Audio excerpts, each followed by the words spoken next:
siempre está a disposición para poder hacerlo también. Pero realmente queremos también recibir la palabra del Señor. El lema es Jesucristo, transformación y vida. Y seguramente Él ya lo va a decir, pero vamos a recibir palabra de lo que es el significado de la vida en Cristo Jesús. Y este culto ha sido quizás una expresión también de eso, de la vida que hay en el Señor. Yo quiero pedirle a nuestro nuevo presidente, el pastor Alberto Prokopchuk, tampoco quiero decir demasiado, pero estudiaron juntos. Cuando estudiaron ya se había editado el Nuevo Testamento, quiero aclarar esto. Para que esté orando por Pablo, y vamos a disponer nuestros corazones, ahora sí, en serio, a recibir lo que Dios tiene para cada uno de nosotros en esta tarde. Amén. Padre, te damos toda la gloria y toda la honra por la obra preciosa que hiciste en la vida de Pablo durante todos los días de su vida hasta aquí.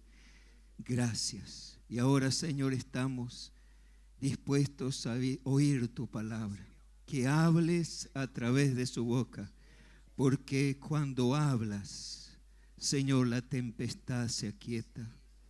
Cuando hablas, los ciegos ven. Cuando hablas, el desierto y la soledad florecen. Cuando hablas, aún los muertos resucitan. Dale palabra de vida y de poder. Fluya tu poder a través de él para salvación, para edificación de tu pueblo. Señor, rogamos, abre los cielos, derrama tu bendición sobre su vida y sobre cada uno de nosotros.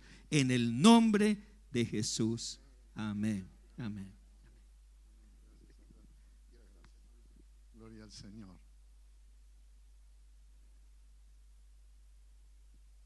Me alegro mucho recién escuchar el anuncio de que la iglesia local ha grabado los mensajes, presentaciones y demás.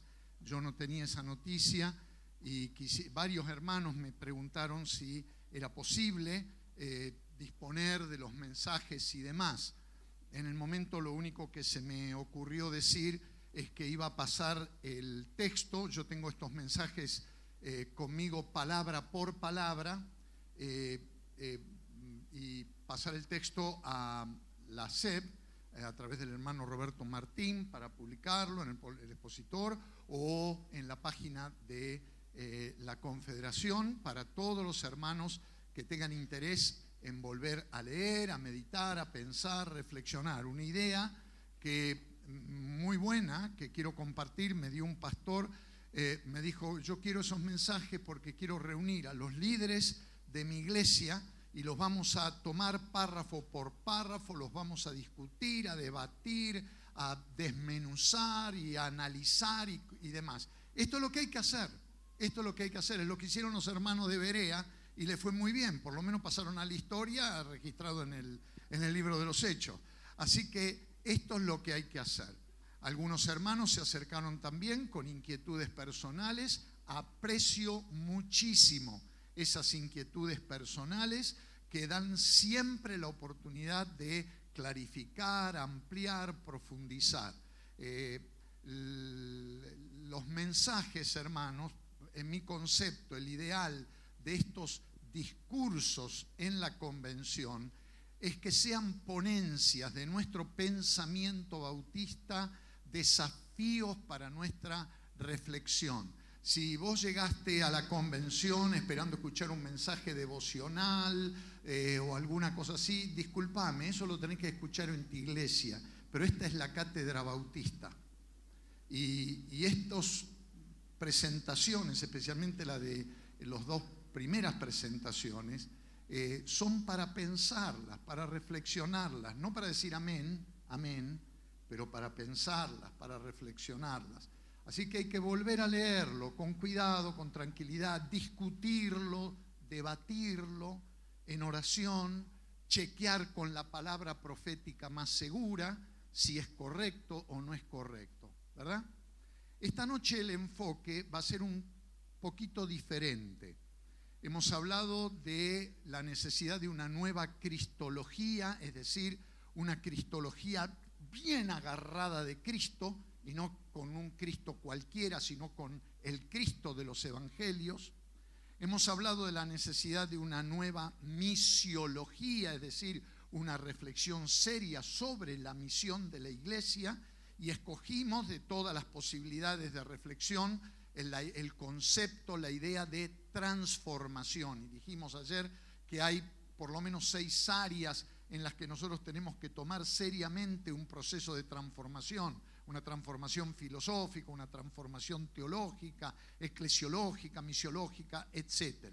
Esto es para discutirlo, para pensarlo, para masticarlo.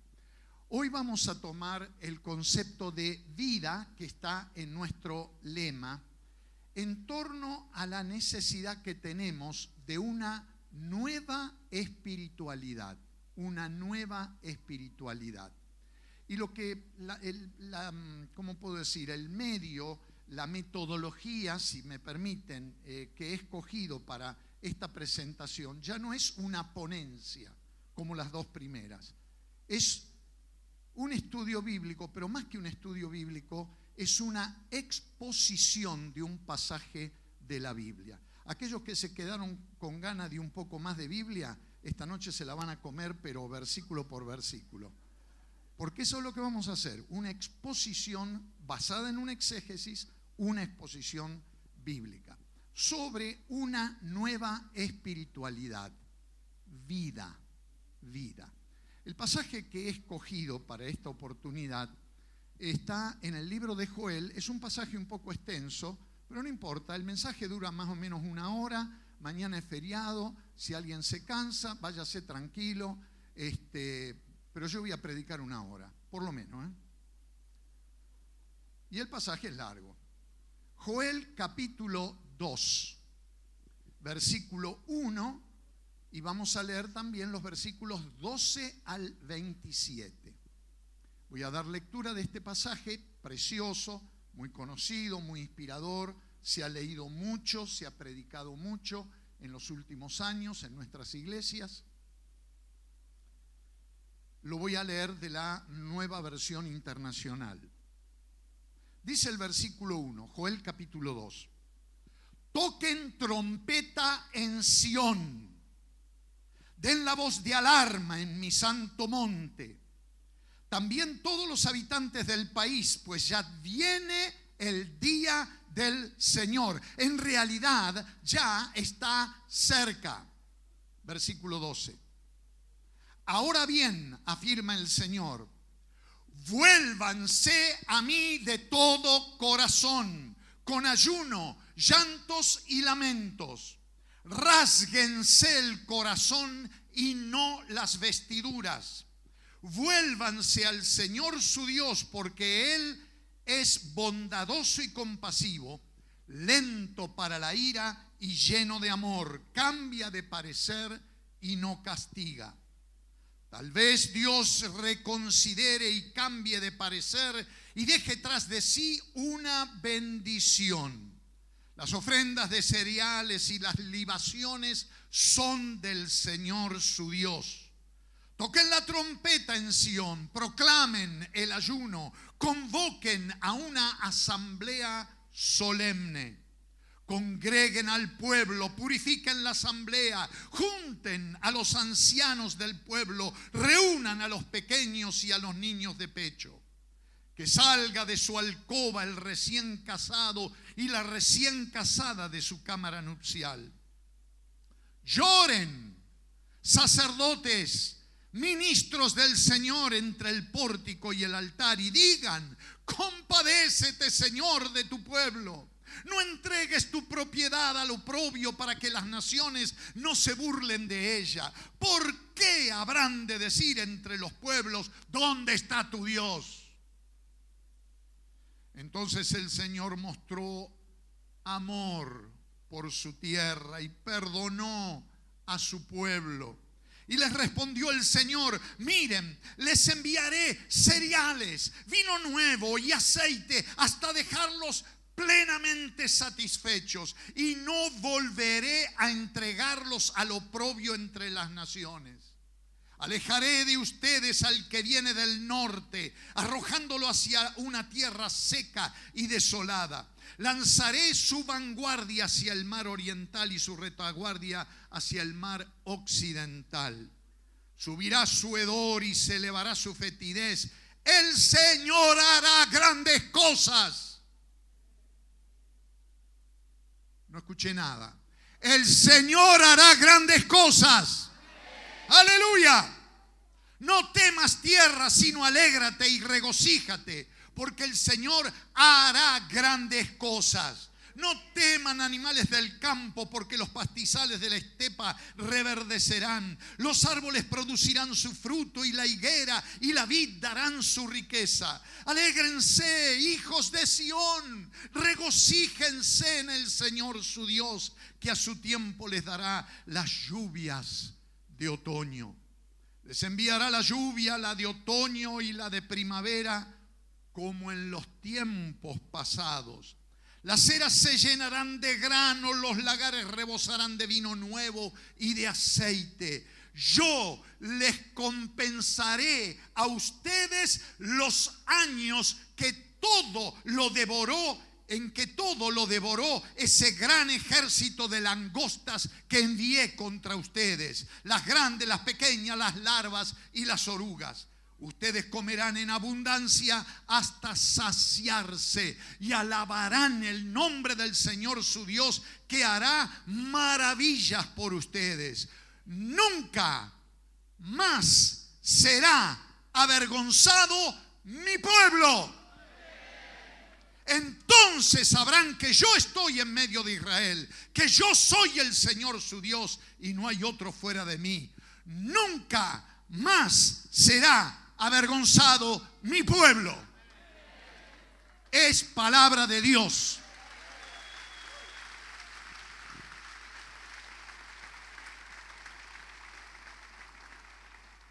Los días que estamos viviendo están signados por todas las características de una de las crisis más graves que hemos vivido en el mundo en los últimos siglos. Los indicadores generales parecen señalar a uno de los tiempos de mayor desarrollo científico, tecnológico y económico en la historia de la humanidad.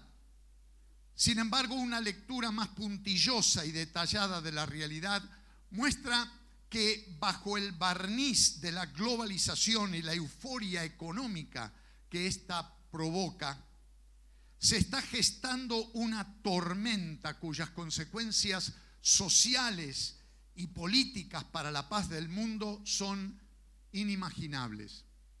Las economías más sólidas del planeta están logrando récords históricos asombrosos. Pero el número de desempleados, de gente sin techo y sin tierras, de analfabetos y de enfermos de SIDA continúa creciendo en proporciones horripilantes. La corrupción, el despojo, la injusticia y un permanente sentido de inseguridad acosan a miles y miles de seres humanos, a los que cada vez se les hace más difícil imaginar un futuro de bienestar.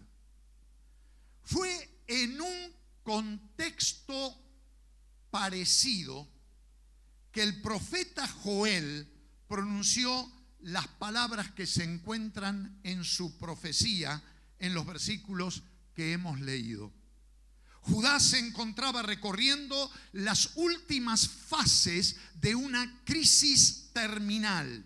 Y fue precisamente en medio de una situación tan terrible que Dios habló a su pueblo a través de Joel. Lo más importante en el primer versículo, al comienzo del capítulo 2 de Joel, es que Dios mismo toma la palabra. El pasaje nos llena de asombro.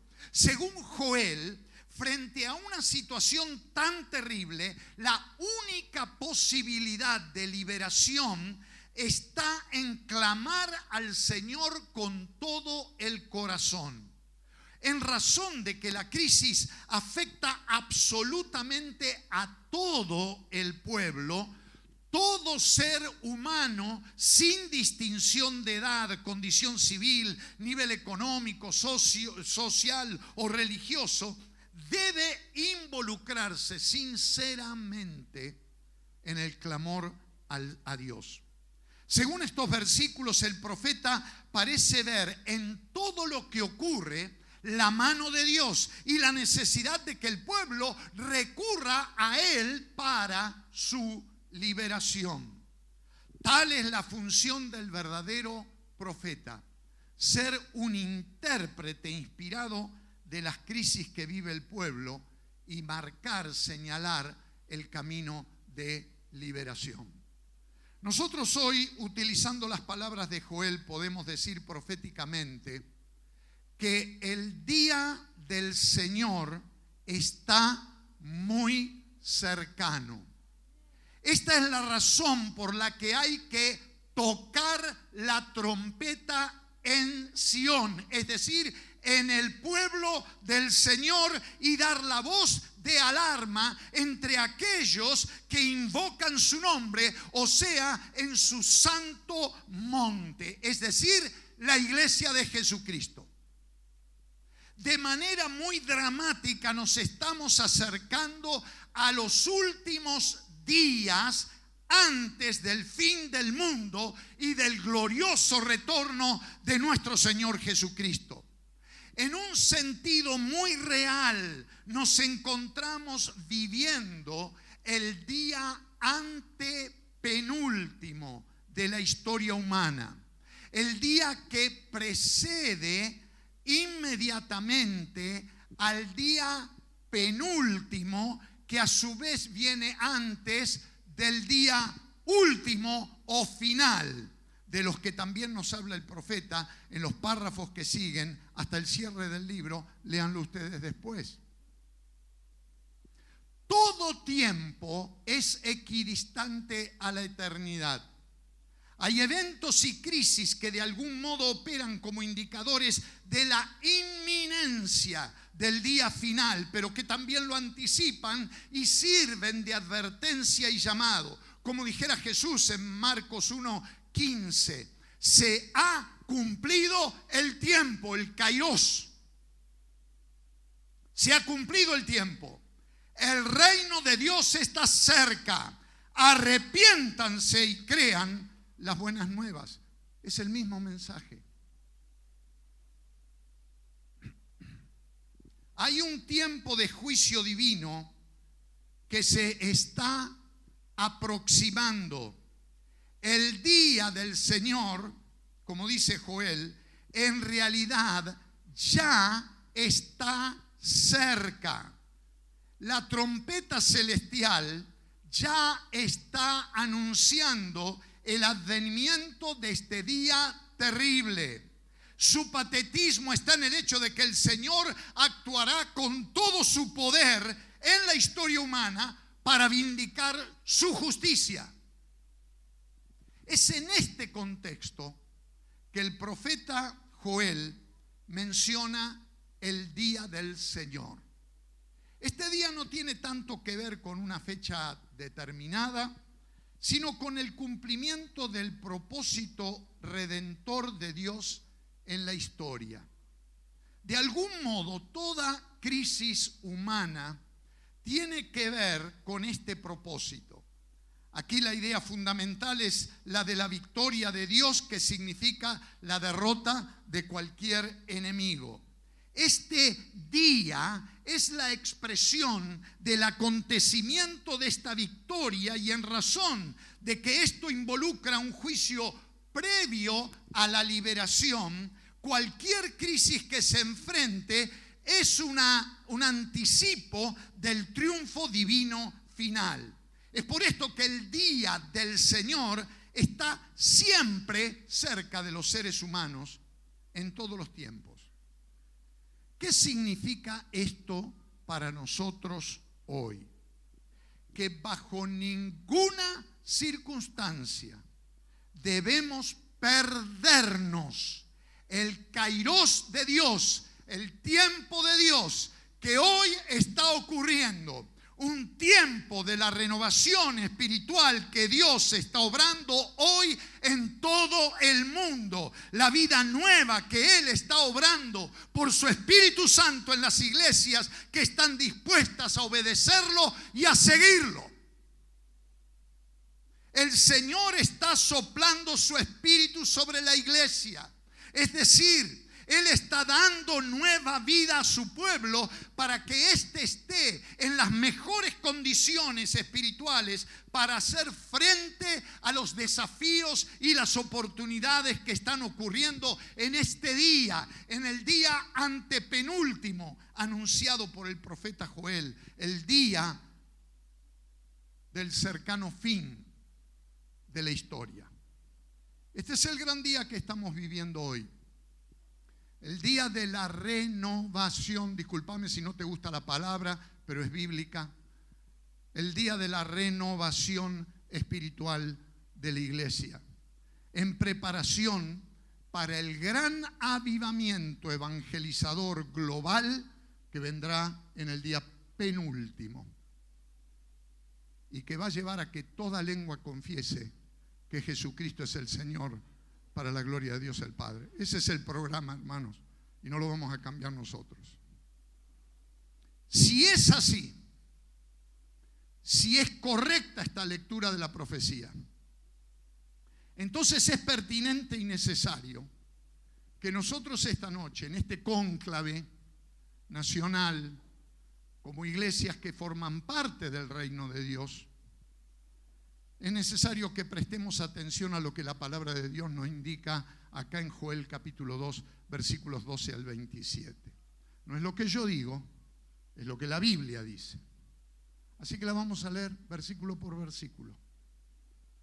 Hay 6 cosas, 6 características, y los invito esta noche a considerarlas conmigo.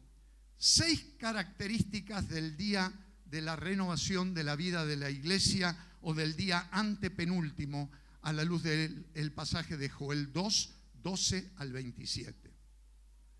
La primera característica es que este día antepenúltimo, el día actual, anterior al día penúltimo del gran avivamiento global, anterior al día último, día final del regreso del Señor,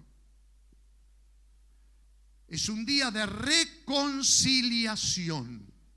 Reconciliación.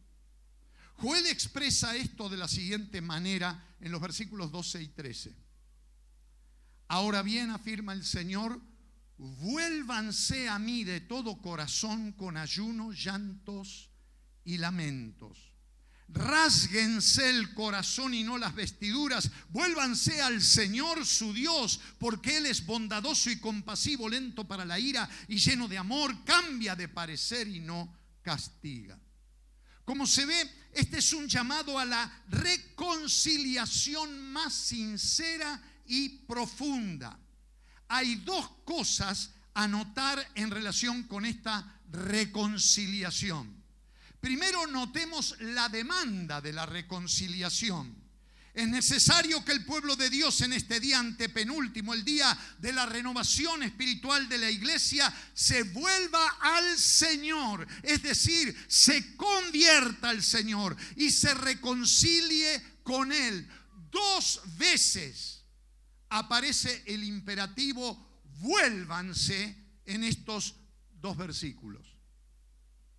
Debemos convertirnos al Señor y reconciliarnos con Él, si es que queremos que Él nos libere y renueve. Pero esta reconciliación no puede ser algo ritual o formal, sino con una total convicción moral y espiritual, dice el texto, de todo corazón.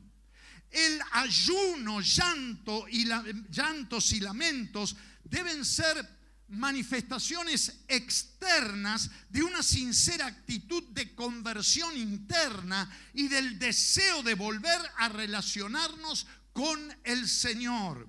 Rásguense el corazón, dice el texto, y no las vestiduras. Y esto señala la disposición interior de la persona como algo más importante que los gestos externos.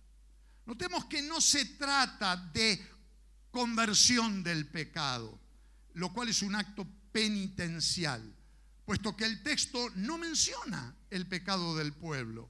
Lo que Dios nos pide es que nos volvamos a Él como la única salida para la crisis. Dice el texto, versículo 12, vuélvanse a mí. Dice el texto, versículo 13, vuélvanse al Señor su Dios. La reconciliación que Él quiere es la que resulta de una nueva relación personal con Él. Esta es la primera cosa. La segunda cosa a notar en relación con la reconciliación es notemos el fundamento de esta reconciliación.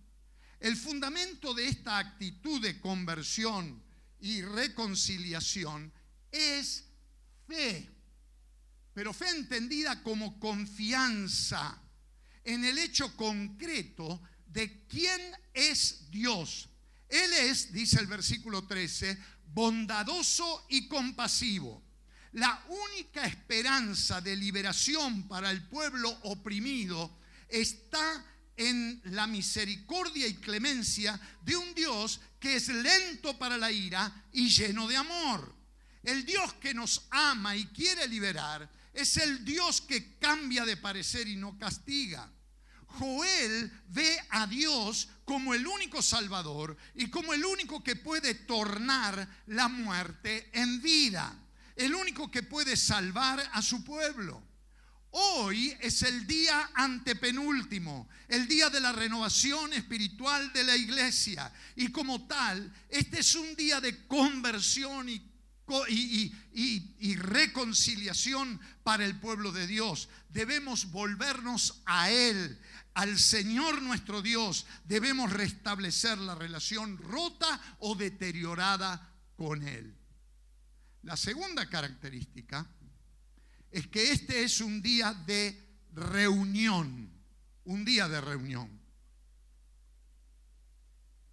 Siguiendo con su mensaje profético, Joel lanza un desafío categórico al pueblo. Este desafío se destaca por su nota de urgencia y su profundo dramatismo. Llama la atención también su carácter imperativo y contundente. Lean conmigo los versículos 15 al 17.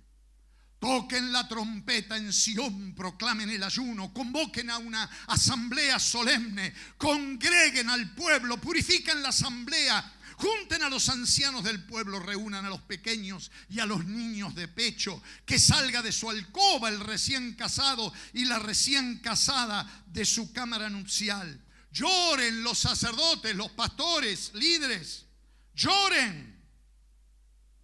Ministros del Señor, entre el pórtico y el altar, y digan: compadécete, Señor, de tu pueblo, no entregues tu propiedad al oprobio para que las naciones no se burlen de ella. ¿Por qué habrán de decir entre los pueblos: ¿dónde está su Dios?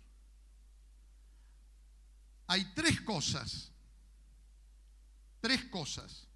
que debemos destacar en este llamado dramático.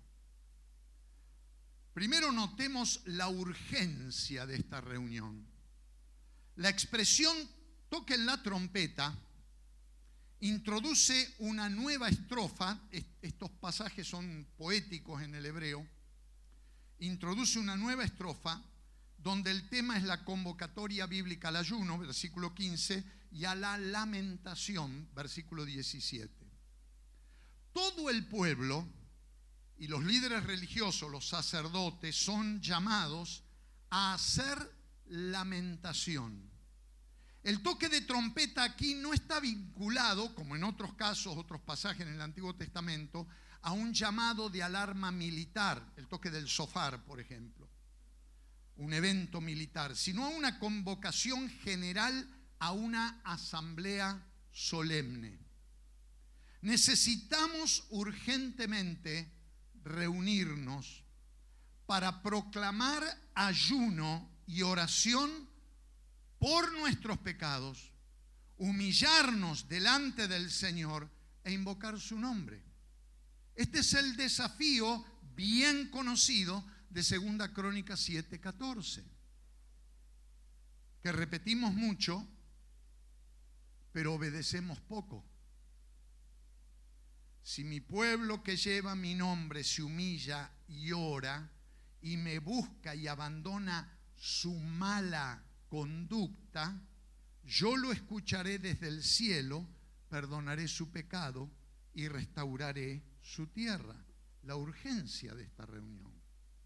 La segunda cosa es, notemos el carácter de esta reunión. Los versículos 15 y 16 delinean el carácter de esta convocatoria y enumeran a los invitados a la asamblea solemne. La lista de invitados sorprende.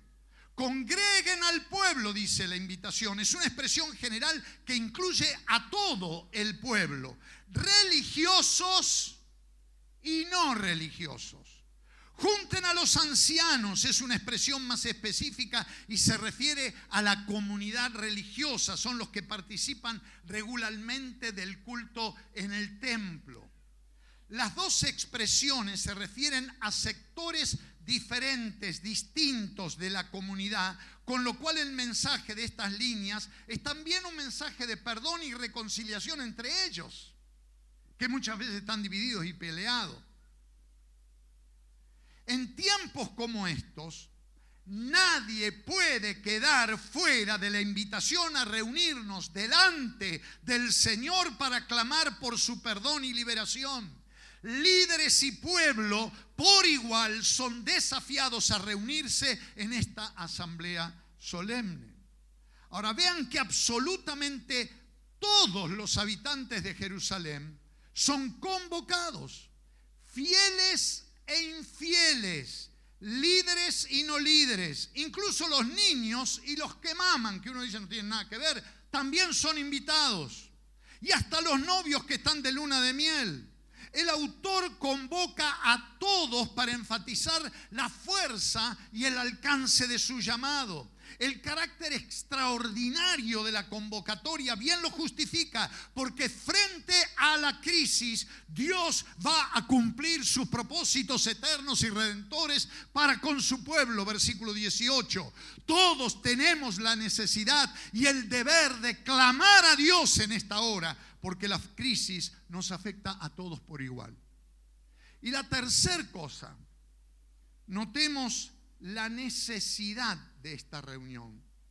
Es frente a un mundo incrédulo que de manera desafiante pregunta: ¿dónde está su Dios? ¿Dónde está su Dios, el Dios de ustedes? Es frente a ellos que tenemos que responder al desafío divino de humillarnos y convertirnos.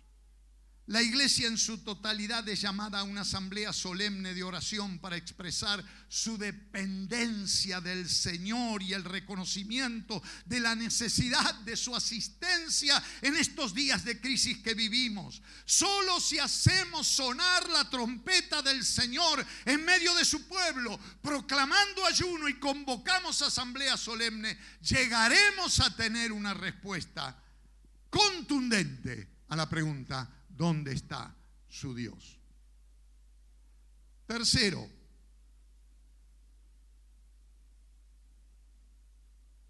este es un día de respuesta.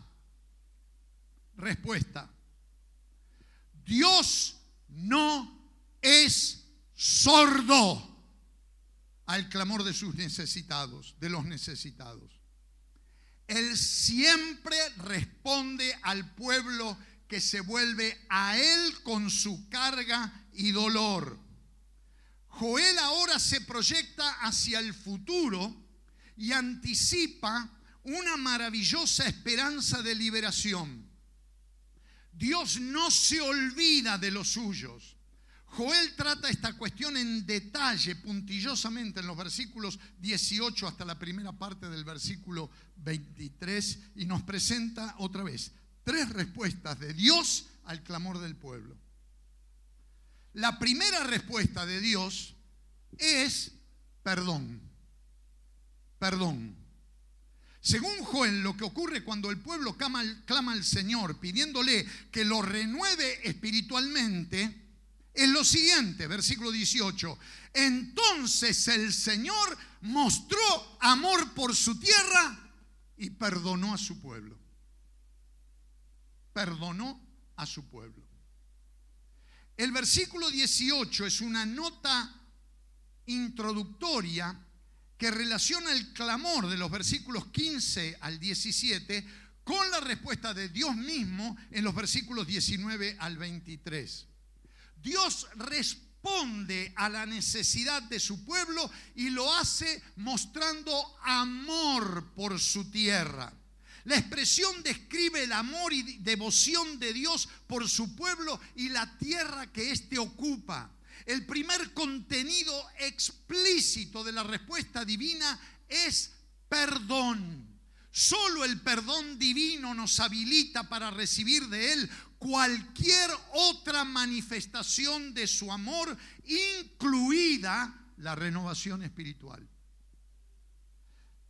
La segunda respuesta de Dios, y esto coincide con el hermoso canto de esta niña hace un rato, y tan bonita presentación que hicieron, la segunda respuesta de Dios es prosperidad.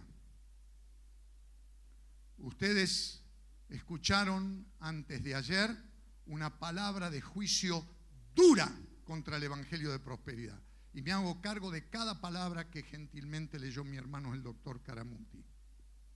Porque eso es paganismo. Pero eso no quiere decir que no hay prosperidad para los hijos de Dios. Y acá viene el anuncio profético. La segunda respuesta de Dios, después de perdón, es prosperidad. Según Joel, la respuesta del Señor a la oración de su pueblo en crisis fue, versículo 19, miren, les enviaré cereales, vino nuevo y aceite hasta dejarlos plenamente satisfechos y no volveré a entregarlos al oprobio entre las naciones. Dios, hermanos, nos promete todo lo necesario para nuestra manutención física y para nuestra adoración. Cereales, vino nuevo y aceite, dice el versículo 19. Pero también Dios nos promete todo lo necesario para nuestra dignidad personal, segunda mitad del versículo 19, los bienes morales y espirituales. Vamos a hablar un poco más de esto en un rato. La tercera respuesta de Dios es, además de perdón, además de prosperidad, es liberación. Dios promete revertir la situación de opresión de su pueblo. Vean el versículo 20, Dios promete, alejaré de ustedes al que viene del norte, arrojándolo hacia una tierra seca y desolada, lanzaré su vanguardia hacia el mar occidental y su retaguardia hacia el mar occidental. Subirá su hedor y se elevará su fetidez. El Señor hará grandes cosas. El enemigo, como muy bien representaron los chicos hace un rato acá, el enemigo es el causante de todas las calamidades que padece el pueblo del Señor. Dios promete echarlo en tierra seca y desolada. Así habrá una triple liberación. Por un lado habrá una liberación de la tierra. El Señor dice, versículo 21, no temas tierra, sino alégrate y regocíjate, porque el Señor hará grandes cosas. Por otro lado, habrá una liberación incluso del reino animal y vegetal. Dice el Señor, versículo 22, no teman animales del campo, porque los pastizales de la estepa reverdecerán, los árboles producirán su fruto y la higuera y la vid darán su riqueza. Y además habrá una liberación del ser humano. Versículo 23 al comienzo. El Señor dice, alégrense hijos de Sión, alégrense iglesia, regocíjense en el Señor su Dios, que a su tiempo les dará las lluvias de otoño. El texto que hemos considerado, y hagamos un repaso hasta acá, comienza con un llamado al ayuno, lloro y lamento. Y después de describirnos el día antepenúltimo como un día de reconciliación, reunión y respuesta, concluye exhortándonos a no temer, sino a alegrarnos y gozarnos.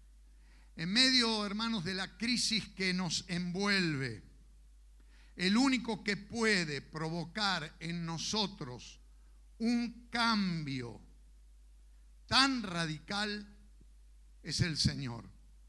Él tiene el poder de transformar las circunstancias de este día antepenúltimo y hacer que el ayuno, el lloro y el lamento se transformen en alegría, gozo y liberación, libertad del temor. Para ello reconciliémonos con el Señor, reunámonos en su nombre para clamar a Él y esperemos de Él su respuesta redentora de amor. Cuando hagamos esto, será indicación que ya estamos en medio del proceso de renovación espiritual. Y ahora vamos a hacer una pausa. Ustedes se van a parar. Les dije que el mensaje iba a ser un poco largo. Estamos en la mitad. Quédense tranquilos. No es para tanto. Se paran, se oxigenan. Gracias al hermano que me trajo el ventilador porque me estoy derritiendo acá. Tome aire y prepárese porque lo que viene en la palabra es todavía mejor. Gloria a Dios. Tomen asiento.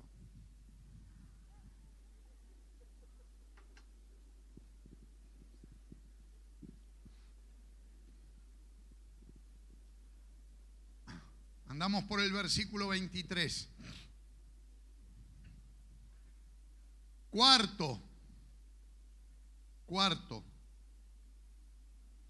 Este es un día de renovación.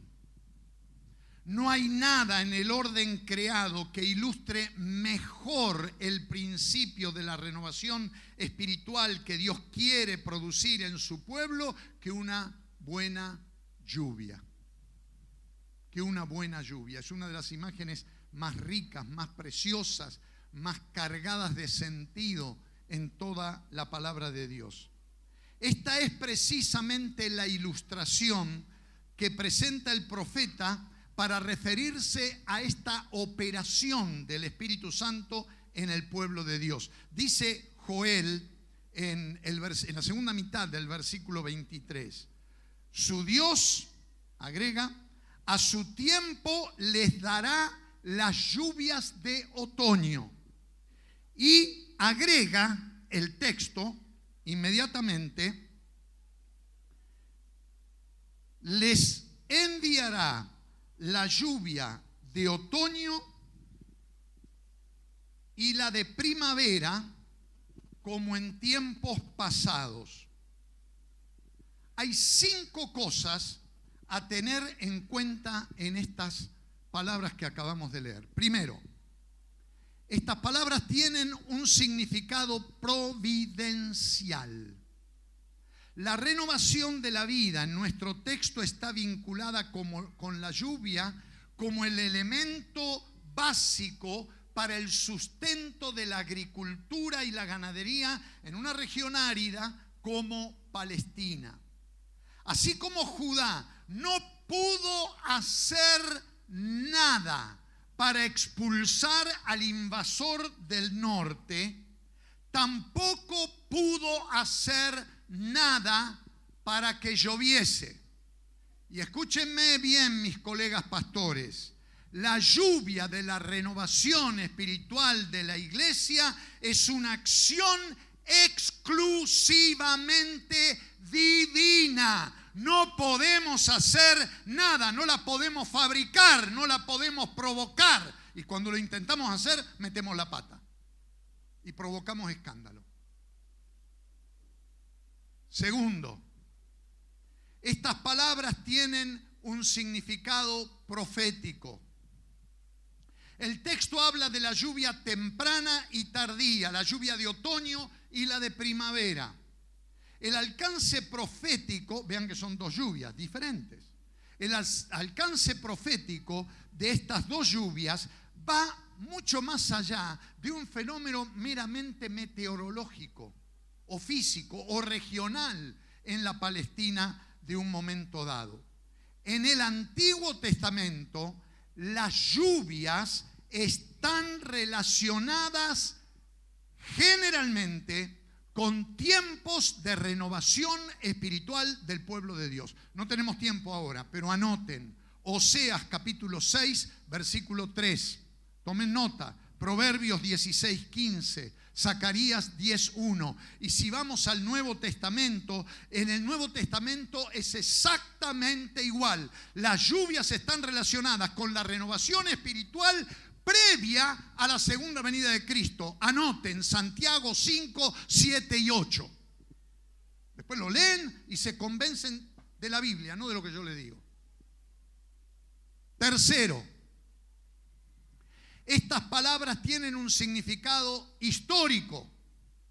Esta renovación espiritual se da en un tiempo particular, dice Joel, como en tiempos pasados. Para los cristianos, la primer lluvia de renovación espiritual sobre la iglesia, ¿cuál fue? Pentecostés. ¿Estamos de acuerdo? ¿Cuántos están de acuerdo? Buena exégesis bautista. Es Pentecostés. Y esta lluvia también fue dada a su tiempo. Lo mismo ocurrirá con la lluvia tardía o la de otoño. Dios la enviará en un tiempo oportuno, para usar el lenguaje bíblico, en el kairos, en el tiempo redentor, el tiempo de la acción, de la irrupción, de la acción divina en la historia humana, en el kairos de Dios. Estos derramamientos de bendición celestiales se dan dentro de un determinado marco espacio-temporal, o sea, en el kairos de Dios. En la economía de Dios, a su tiempo, en el kairos de Dios, hay momentos en los que Él quiere enviar lluvias espirituales abundantes sobre su pueblo, en orden a que la cosecha sea abundante. Estos tiempos de lluvias refrescantes y enriquecedoras son tiempos de profunda renovación espiritual y de un poderoso derramamiento del Espíritu Santo. Y hoy puede hacer un tiempo así para nosotros también. Y no por primera vez. Hemos tenido muchas lluvias así. Lástima que muchas veces los bautistas hemos abierto el paraguas y nos hemos quedado sin la bendición. Pero las lluvias Dios las mandó, y abundantes, y cómo. Cuarto, estas palabras tienen un significado misiológico. Ya saben lo que quiere decir misiológico. Así que en el examen la semana que viene, esta la tienen que saber, Estas palabras tienen un significado misiológico, tienen que ver con la misión de la iglesia. Al igual que en el calendario agrícola del antiguo Israel, el advenimiento de las lluvias estacionales presuponía un compromiso de trabajo, esfuerzo y responsabilidad por parte del pueblo. Con esta lluvia es exactamente lo mismo. Las lluvias nos desafían a un trabajo más intenso y son un anticipo de esfuerzos mayores. Las lluvias de por sí no garantizan una buena cosecha. Es necesario sembrar y luego cegar los campos. Todo esto demanda esfuerzo y dedicación. Pero el trabajo en los campos, por penoso y fatigoso que sea, siempre es seguido por la alegría desbordante de la cosecha. Al esfuerzo y la dedicación en el cumplimiento de la misión le sigue el gozo de la recompensa, como dice el salmista en el Salmo 126, versículos 5 y 6. El que con lágrimas siembra, con regocijo cosecha. El que llorando esparce la semilla, cantando recoge las gavillas. Y quinto, estas palabras tienen un significado escatológico, es decir, tienen que ver con lo que va a ocurrir en el futuro conforme el propósito eterno de Dios. La lluvia tardía y la abundante cosecha que ella produce precederán al regreso de Cristo en gloria y victoria. La promesa de Dios a través de su profeta no quedará sin un cumplimiento total antes del fin de los tiempos. El profeta bíblico pinta un cuadro hermoso de la veracidad integral que el Señor traerá consigo en su regreso glorioso cuando Él establezca definitivamente su reino. Dice el profeta Isaías, capítulo 55, versículos 10 y 11, una fotografía maravillosa. Así como la lluvia y la nieve descienden del cielo y no vuelven allá sin regar antes la tierra y hacerla fecundar y germinar para que dé semilla el que siembra y pan al que come, así es también la palabra que sale de mi boca, no volverá a mí vacía, sino que hará lo que yo deseo y cumplirá con mi propósito. El derramamiento del Espíritu Santo en los días previos a la segunda venida de Cristo, en el día penúltimo, producirá tal germinación de la palabra de Dios en los corazones humanos que la abundancia de la cosecha final será sorprendente. Al punto que, como ya dijimos, toda rodilla se va a doblar y confesar que Jesucristo es el Señor. Quinto, este es un día de restauración. Día de restauración. Joel discute esta realidad prometida por Dios en los versículos 24 al 26. Nuevamente su lenguaje es exaltado y esperanzador. La consideración de las promesas divinas resulta sumamente motivadora y abre las expectativas de los creyentes a una realidad riquísima. Hay 3 promesas contenidas en estos textos. Y otra vez, lo que hicieron los chicos acá, la canción de esta muñeca que no cantó, pero lo hizo muy bien, y el drama fue precioso para entender el mensaje. Esto es lo que dice, es lo que vimos acá, es lo que dice Joel en estos versículos. Primero, Dios promete restaurarnos los bienes que el enemigo nos robó. Esto no lo dice el Evangelio de Prosperidad, ni lo dice Pablo Deiros, lo dice la palabra de Dios. Es promesa de Dios. Dios promete restaurarnos los bienes que el enemigo nos robó. Versículo 24. Según Joel, la promesa divina es: las eras, el lugar donde se muele el trigo, se llenarán de grano. Los lagares, que es el lugar donde se pisan las uvas, rebosarán de vino nuevo y de aceite. Dios nos restaurará, nos restituirá en abundancia aquellos elementos que son esenciales, otra vez, para la manutención humana, especialmente su alimentación. Noten las figuras. Las eras se llenarán de cereales, los lagares rebosarán de vino. Estos son los alimentos básicos, eran los alimentos básicos esenciales en Palestina. Pero Dios con esto nos restituirá todas las cosas materiales que son necesarias para vivir una vida plenamente humana, libres de todo tipo de carencia, no para hacernos ricos, como promete falsamente el Evangelio de Prosperidad, pero para tener lo necesario para vivir dignamente. Todos, sin excepción.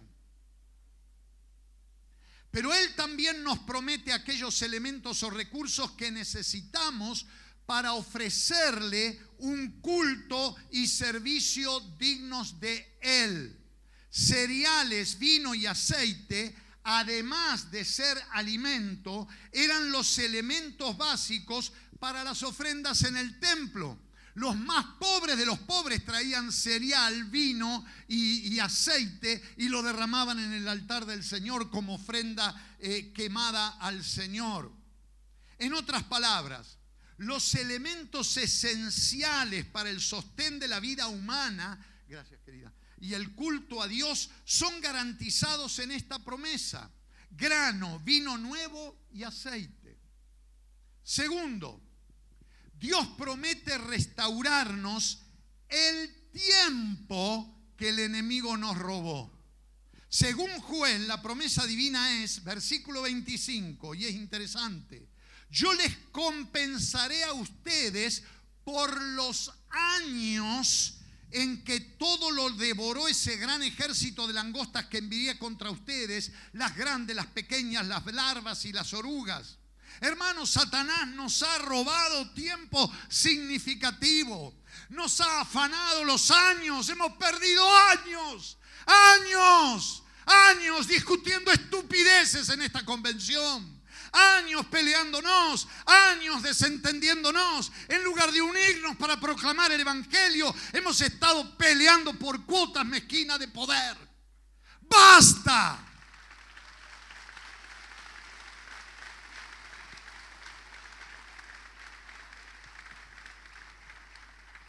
Y el diablo se hizo un picnic con nosotros, robándonos tiempo.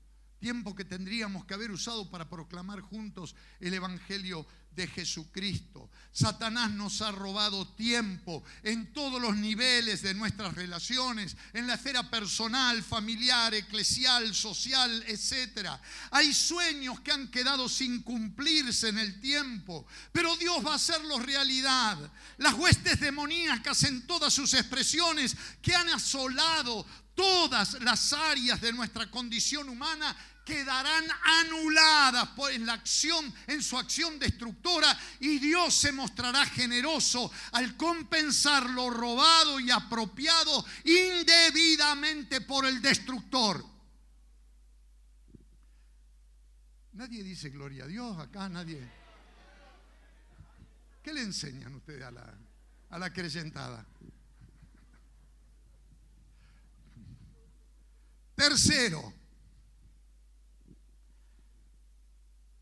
Dios promete restaurarnos la satisfacción que el enemigo nos robó. Según Joel, la promesa divina es la siguiente, versículo 26. Ustedes comerán en abundancia hasta saciarse. Más o menos como Jorge y yo y otros en estos días acá, que estamos pipones. Y alabarán el nombre del Señor su Dios, que hará maravillas por ustedes. Nunca más será avergonzado mi pueblo.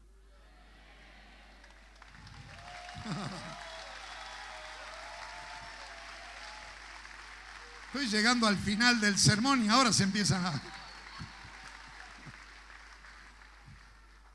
Gloria a Dios. Dios promete con la renovación espiritual una satisfacción múltiple.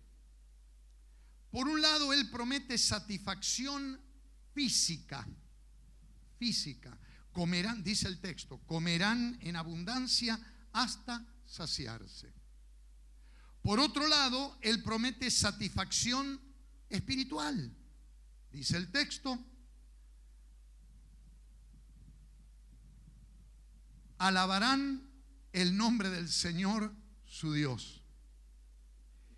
Y además, Él promete satisfacción moral. Nunca más será avergonzado mi pueblo.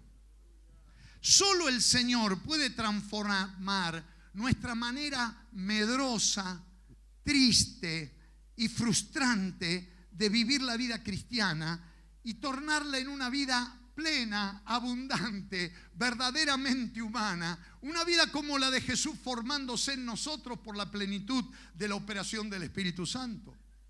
Y esto Dios lo promete. Y por último, y ya terminamos, en sexto lugar,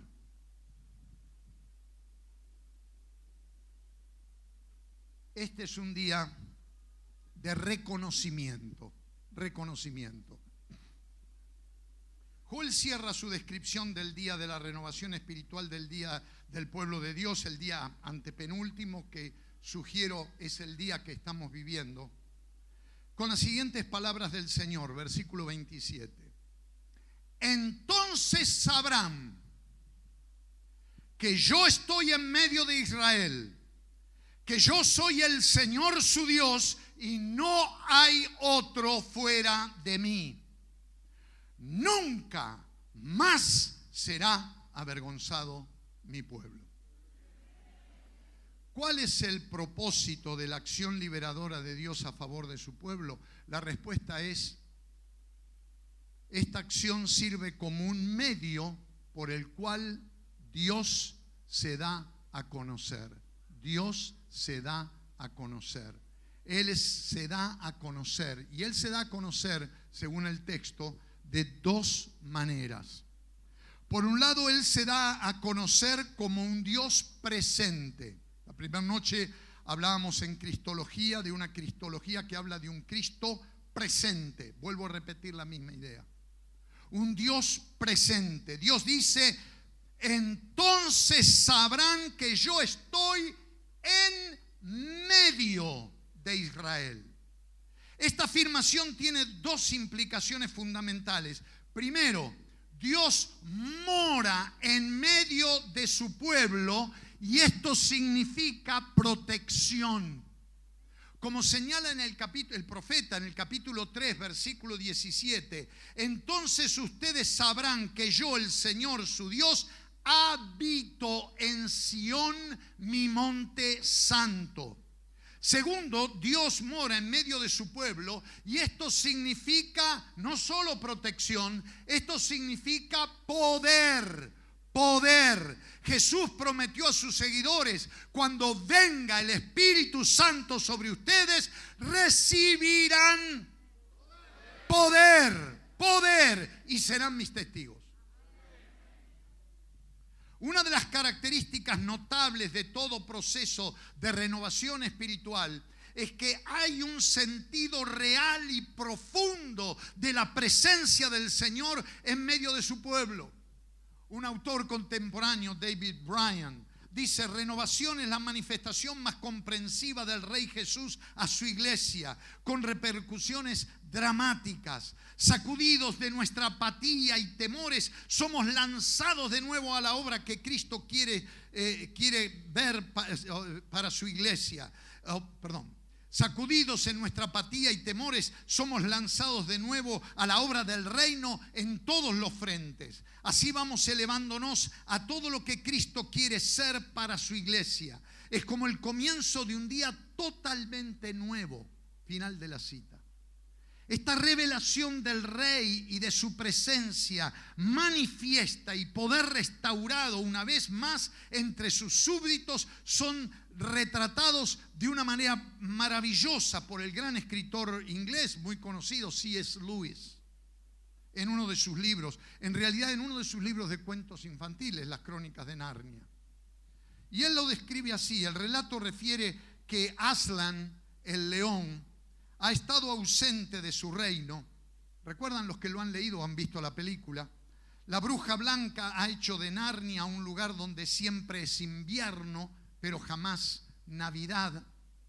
En medio de rumores que surgen diciendo que Aslan se está moviendo en la tierra, uno de los personajes, el señor Beaver, recita esta profecía: lo equivocado se arreglará cuando Aslan aparezca.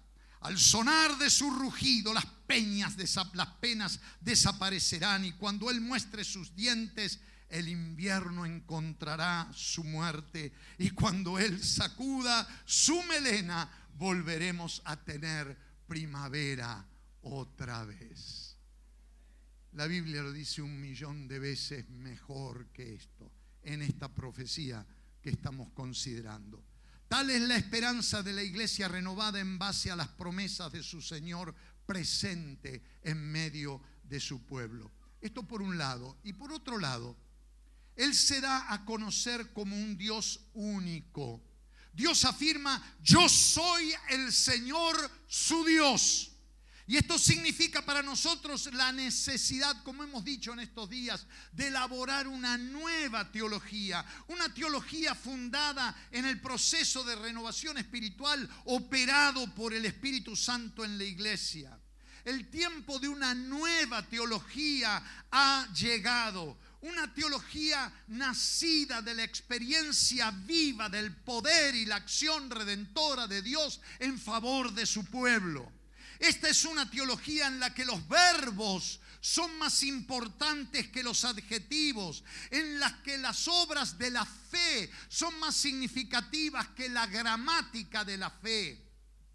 Nuestro reconocimiento del poderoso Dios que tenemos nos moverá a trabajar con todo denuedo en su nombre, sin vergüenza y con un sentido de victoria inminente. Nunca más será avergonzado mi pueblo.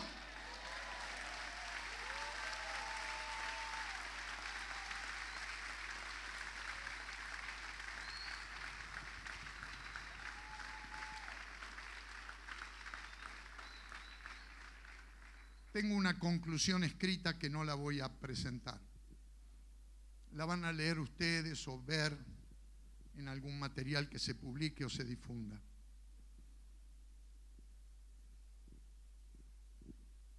Pero si lo que acabo de decir, hermanos, en el nombre del Señor, es palabra de Dios, la palabra de Dios no vuelve vacía. No vuelve vacía. Ustedes no necesitan un sermón más, ya tienen demasiados sermones. Lo que necesitamos es obedecer a la palabra de Dios. Y un desafío, pero esperen un poquito, gracias, pero esperen un poquito. Déjenme abrir mi corazón frente a ustedes. Esta es una palabra muy fuerte de Dios.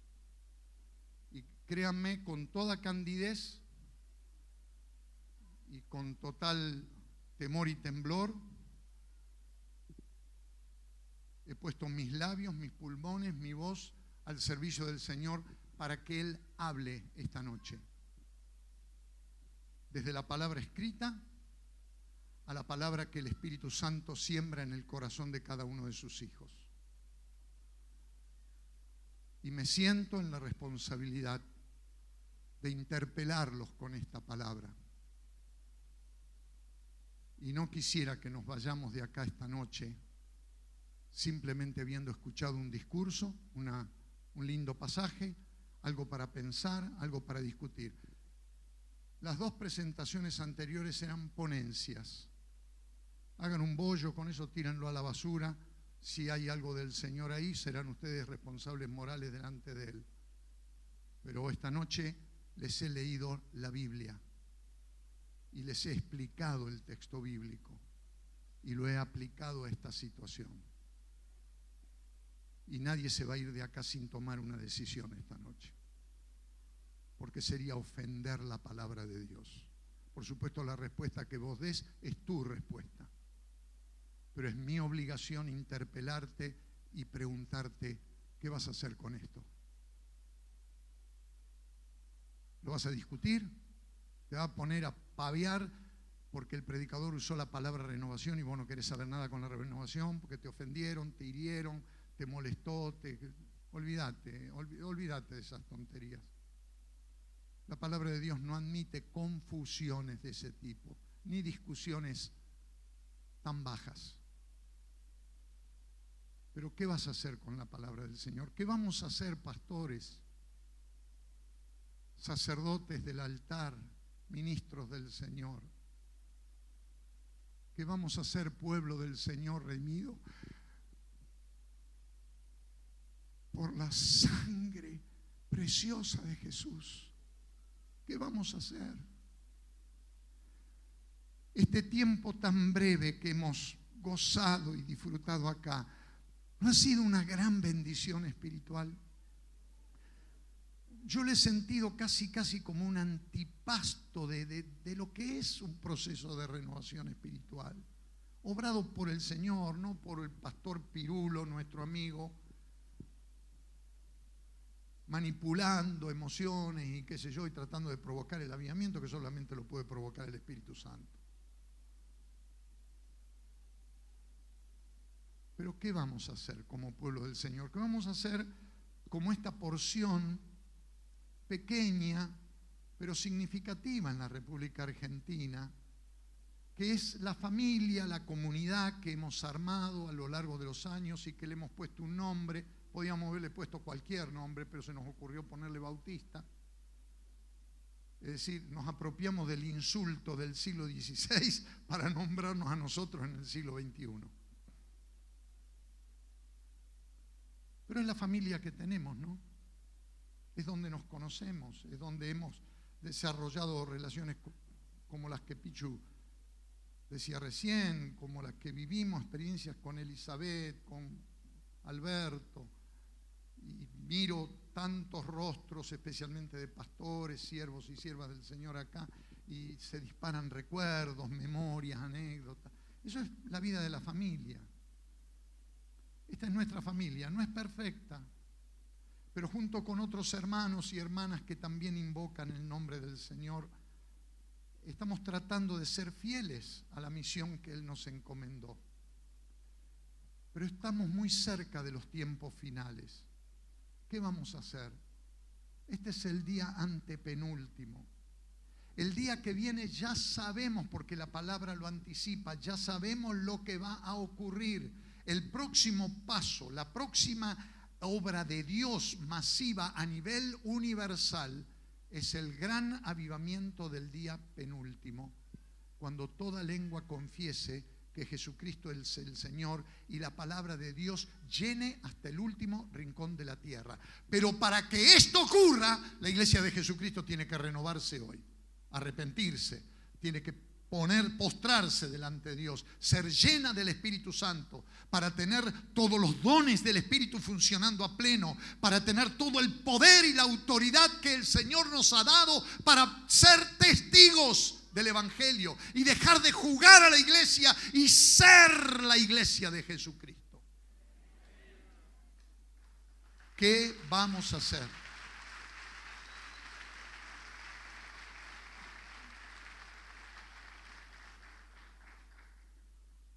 Hace unos años atrás, en la iglesia del centro, en este momento, con el pastor Carlos Maida, hubiéramos invitado a todos ustedes a venir acá adelante, le imponíamos manos, iban al piso, era un viva la pepa. No hace falta. No digo que esté mal, No digo que esté mal. Las señales del Espíritu, si son auténticas, son señales del Espíritu y no son para discutir, sino para vivir. Pero no hace falta que vengan esta noche acá adelante y que yo les ministre, porque me convierto en el pastor Pirulo y es lo último que quiero ser. Pero ¿saben lo que les voy a invitar, hermanos? Si de veras la palabra te convenció, el Espíritu te convenció, demos un primer pasito para que el Espíritu se agarre de ese pelito de fe y en tu vida, en la mía, en tu iglesia, en nuestra convención, en nuestra familia bautista, empiece a cambiar, a renovar espiritualmente nuestras vidas y a enfilarnos al día que se nos viene encima muy pronto, para que estemos con la boca abierta, el corazón abierto, la mente abierta, la voluntad dispuesta a obedecer y a servir al Señor. Lo hemos vivido, hemos paladeado un cachito estos días acá en esta iglesia de lo que esto significa. Profundicémoslo, no perdamos la oportunidad, profundicémoslo. Y siento para mí personalmente, y te invito en el nombre de Jesús, si lo querés hacer, que nos postremos delante del Señor y oremos una oración simplemente, para expresarle nuestra voluntad. Primero agradeciendo al Señor por esta palabra que nos dio esta noche, pero luego diciéndole: Señor, que tu Espíritu Santo la siembre en mí, la germine en mí, la profundice en mí. Yo y mi casa queremos servir al Señor, yo y mi iglesia queremos servir al Señor. Yo quiero conducir al rebaño, Señor, que pusiste en mi mano como pastor, como líder en este camino. Ayúdame a no confundirme, a no perderme, a no equivocarme, a ser auténtico con vos, honesto. Lléname con tu Espíritu Santo. Si vos lo sentís así, una manera de expresarlo, un gesto, nada más que un gesto, es como están haciendo algunos hermanos. Postrate, arrodillate y vamos a orar al Señor en el próximo minuto. Hacelo si lo sentís, no dejes de hacerlo. Si podés físicamente hacerlo, por cierto. Vamos a orar al Señor.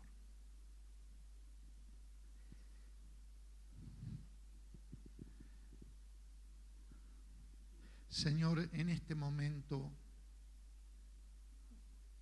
no solo venimos uno por uno delante tuyo en oración y ejerciendo fe, sino que venimos como congregaciones, venimos como parte de tu pueblo, pidiéndote que tu palabra se haga carne en nosotros, que tu Espíritu nos ayude a entenderla y sobre todas las cosas a obedecerla.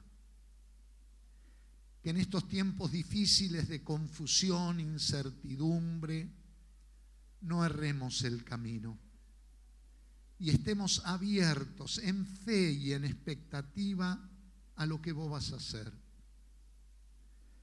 Nos llena de esperanza tu promesa: mi pueblo no será avergonzado jamás. Pero la realidad es que nosotros te hemos avergonzado muchas veces con nuestras envidias y celos, con nuestros egoísmos, individualismos insensatos, con nuestras discriminaciones, con nuestras divisiones y sospechas. Oh Dios, perdónanos, perdónanos, perdónanos, Señor. Hemos herido el cuerpo de Cristo, ofendido el nombre de nuestro Señor. Y permitirnos en esta hora de crisis hacer de esta crisis la oportunidad para que cumplas estas promesas maravillosas que tu palabra nos ha entregado en esta noche.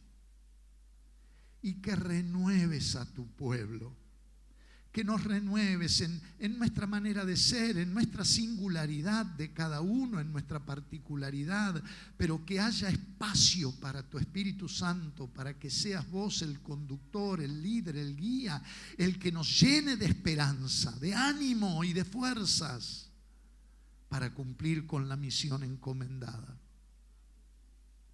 Señor, tu Espíritu mora en nosotros plenamente. Por eso podemos orar en el nombre de Jesús y ser movidos por tu Espíritu a gemir y clamar desde lo más hondo de nuestro ser por estas cosas. No es de nuestra carne. Es tu Espíritu retumbando en nuestro ser interior, gimiendo para que busquemos tu rostro.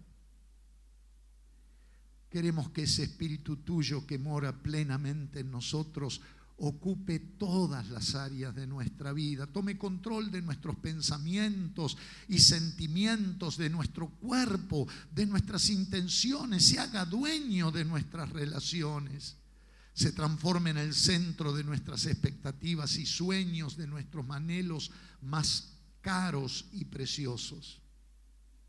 Por eso, Padre, en el nombre de Jesús, llénanos con tu Espíritu Santo, Señor. Llénanos, llénanos, llénanos con tu Espíritu Santo, para que rendidos a tus pies podamos ver hacerse realidad en nuestra vida personal, familiar, en cada una de nuestras comunidades de fe y en toda esta familia que con gran esfuerzo en tu nombre hemos estado reuniendo a lo largo de los años. Y que seas honrado y que podamos ser hallados fieles en esta hora de enormes oportunidades, proclamando el Evangelio de Jesucristo. Llénanos de tu Espíritu Santo y recibe toda la acción de gracias, toda la gloria y toda la alabanza de tu pueblo, que delante tuyo te reconoce Rey y Señor, dueño absoluto de cada una de nuestras vidas y de tu iglesia, para la alabanza de tu gloria, en el nombre de Jesús. Amén. Amén. Amén. Dios les bendiga, hermanos.